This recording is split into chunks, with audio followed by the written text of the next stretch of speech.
All right, let's talk about something that's literally all around us, but we almost never think about: shipping batteries. You know, the ones that power, well, everything. It sounds pretty straightforward, right? Put it in a box and send it off. But as you're about to find out, there's this whole hidden world of rules designed to keep things from, well, going wrong. And these rules are absolutely crucial. So let me ask you this. What do these three things have in common? A laptop, an e-bike, and yeah, even a military-grade underwater scooter. I mean, they seem pretty different, right? One's for work, one's for fun, one's for, some serious high-tech stuff. But they all share this one secret that's super important to know if you ever need to ship them. Okay, you ready for it? The one thing that ties them all together is their battery. Yep, every single one of them is powered by a lithium-ion battery. And because of that, global shipping rules put them in a very specific category: dangerous goods. I know, sounds dramatic, right? So let's dig into why. Right, so dangerous goods. Why all the drama? I mean, it's the same kind of battery that's sitting in your phone right now, and that seems perfectly safe. How can it suddenly become a hazard just because it's in transit? Well, it all boils down to what's actually packed inside these little powerhouses. The official term is Class 9 dangerous goods. Now, that's basically the catch-all category for hazardous stuff that doesn't fit neatly into other boxes, like explosives or corrosives. And for batteries, the key phrase you gotta know is high energy density. Think about it like this. It's a ton of energy crammed into a really, really small space. That's what makes them so awesome for our gadgets, but it's also what makes them, let's say, a little unstable if they're not handled correctly on the move. So what's the actual real-world risk we're talking about? Well, if a battery gets damaged or, say, packed the wrong way, all that super concentrated energy can escape all at once, and that's bad. It can overheat, it can short circuit, and in the worst case scenario, it can actually catch fire. So yeah, these rules aren't just annoying paperwork, they're quite literally about preventing fire. But I want to be super clear about this. This quote really hits the nail on the head. It's not that shipping these batteries is automatically dangerous. It's not. It's only dangerous if you don't follow the rules. As long as you stick to the regulations, it's perfectly safe. So let's talk about those all-important rules. Okay, so the whole system for shipping batteries safely, it all comes down to one big thing. It's a certification called UN approval. You can think of this as the gold standard. It's the universal seal of safety that everyone in the shipping world looks for.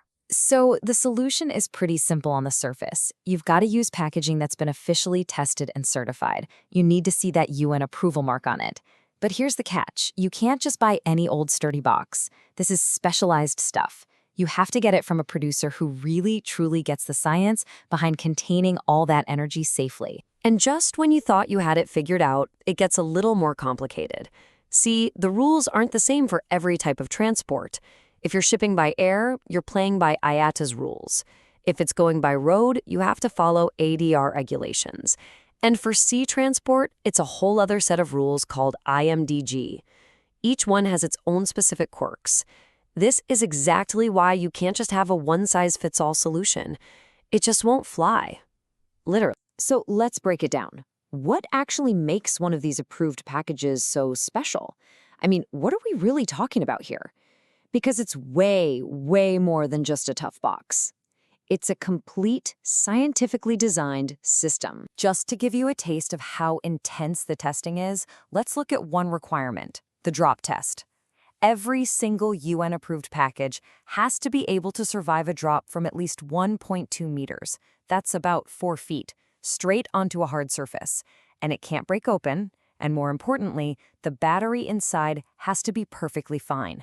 And that's just one of the tests that has to pass. Okay, listen up, because this is probably the single most important rule of all. If you take away one thing from this explainer, make it this.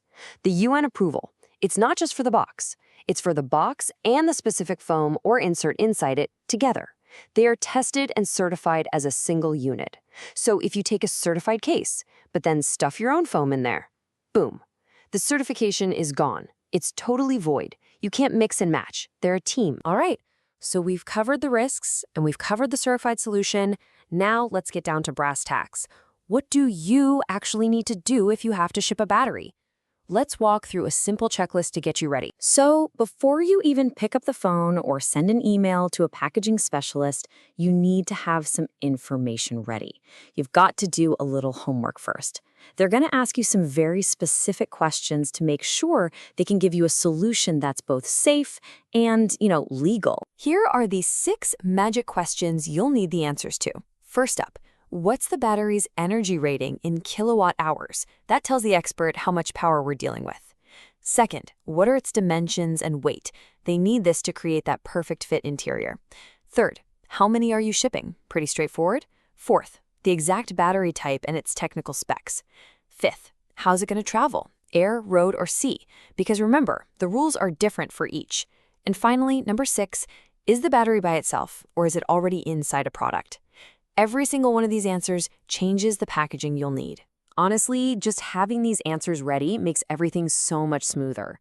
It's the first and most important step to making sure your batteries get where they're going safely, legally, and without any nasty surprises like fines or your shipment getting held up. And there you have it. That's the secret world of rules that makes sure the power for our lives gets around the globe safely. So next time you get a new gadget, take a second to appreciate the amazing amount of engineering that went into just the box it came in. It really leaves you with one final thought, doesn't it? Now that you know the rules, is your next shipment compliant?